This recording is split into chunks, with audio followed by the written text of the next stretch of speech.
Hey guys, what's up? How ya doing? I'm here to talk to you guys about Shingeki no Kyojin's new final season part 2 on episode 4 or episode 8 episode 80 or the total number of episodes, etc. whichever one that seems fitting for you. This episode right here was actually well done. I gotta give props to Mappa, especially that ending scene of that picture. It must have been really hard to make that kind of scene to maybe animate, and that's why they might put it that way. But if anything else, let's just get this started. And this is the revelation of all things. And we have to it that the episode picks off in last week's episode where it extends where Grisha kills the royal family and Zeke is shocked about this where Grisha tells Zeke to stop Eren. And we had to it that Eren ends up having to talk to Zeke, about the situation, and he saw a sight that was so beautiful, the way how he was trying to say it.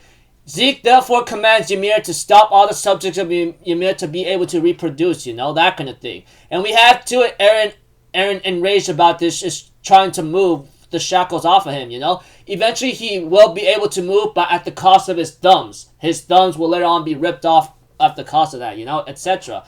But we have to it that Zeke tells Eren it's impossible. Once Ymir starts to move, you can't stop her, And we have to it that the episode ends off with Eren having to reach.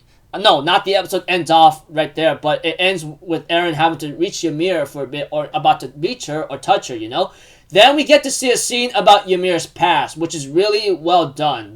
I remember when I read this in the manga, I was mentally exhausted when I looked at Ymir's past, man. It was just kind of devastating for me, because this is what happened. Ymir was just an ordinary girl. She was no god. She was just a human being. However, all that came down to hell when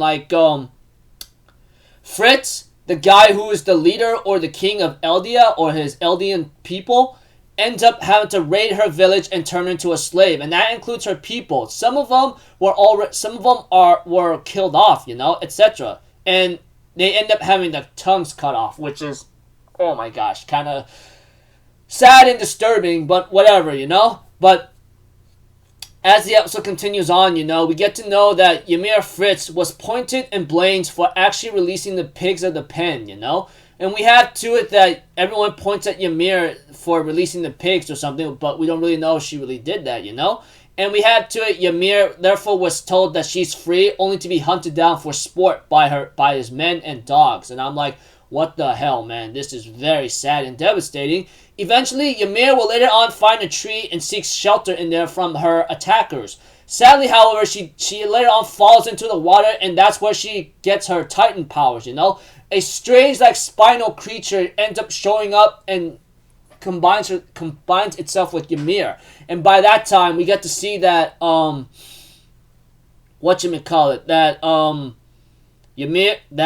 Ymir will later on continue to work for Fritz, and Fritz says, "Well done, Ymir. You have done really, really nice. As a reward, you will bear my seed." I'm like, oh my gosh, this is even more devastating, because she was nothing more than a slave, Like I said, she had no freedom. She was just a human being. Eventually, it comes to a scene where, King Fritz was about to be assassinated, But Ymir ends up taking the blow herself instead, and ends up being killed in the process, Which is even more sad and devastating. And we had to it, Ymir Fritz's body's life fades away, and Fritz says, "Hey, what the hell are you doing? I know that spirit didn't kill you. Get up, my slave. Get up." I'm thinking in my mind, what the hell, man? And just when you thought Ymir was free from that miserable life, that did not become the case. Fritz made his 3 daughters, Rose, Sina, and Maria, or freaking how you want to put it in a certain way, Rose, Maria, and Sina to eat her corpse, which is even very sad. I remember when I got to the scene in the manga, oh my lord, man, I was totally exhausted mentally from that scene alone. And later on, Fritz tells his daughters, you must not allow the blood of Ymir run out. Should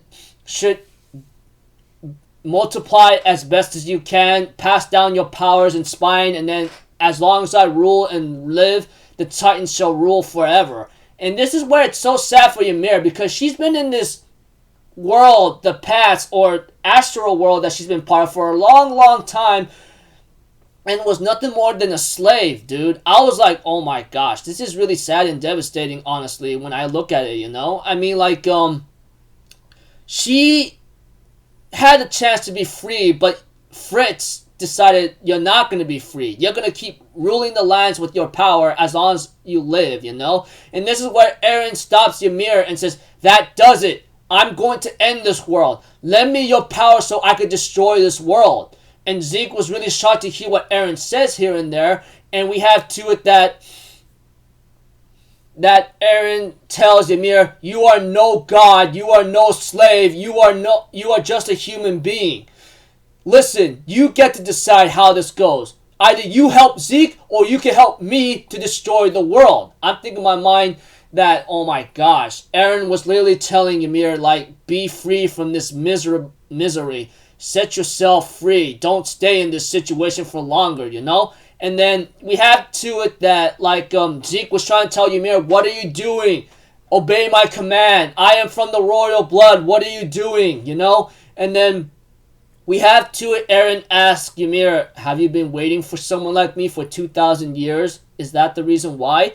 And we have to it that Ymir, we see life in her eyes, and she ends up crying and ends up having to revive Eren. And we have to it that we see the Titans from the walls being collapsed right now, you know? Or should I say the walls of the island of Paradis ends up collapsing as the Titans are alive and roaming right now. And we have to it that Armin tries to tell Mikasa that Eren finally gotten the Colossal Titans to move, you know? But Armin therefore also realizes what's happening, that there's too many Colossal Titans and that there shouldn't be this much. And we have to it that that Eren therefore speaks to every person of the subjects of the Ymir, every single one of them, and says, subjects of Ymir, I am here speaking to you. My name is Eren Yeager. I am a man who was born and raised in Paradis, and I wish to protect it. And we get to see to it that Eren says, but the world wants the extermination and annihilation of Paradis, you know? And because of that, hatred being flowed around the entire world, it will not stop. Not only Paradis must be eliminated, so is the subjects of Ymir. They all want them dead and killed off completely. Extermination, extinction. However, I reject that wish. I have set all the Colossal Titans free, and until all life is killed and exterminated beyond the island of Paradis, this is all that's left. So, yeah. I'm thinking in my mind, oh my gosh, dude. Especially that ending right there with Eren's face. It must have been I don't know if they want to put a standstill frame like that, or it must be really hard to maybe even animate that scene, because when it came to the manga, I don't know, but what they did right there was actually very nice. And the preview of next episode is called Meltdown. So, looks like to me we're getting closer to our situation right now, so looking forward to see where this goes, you know, in the anime format.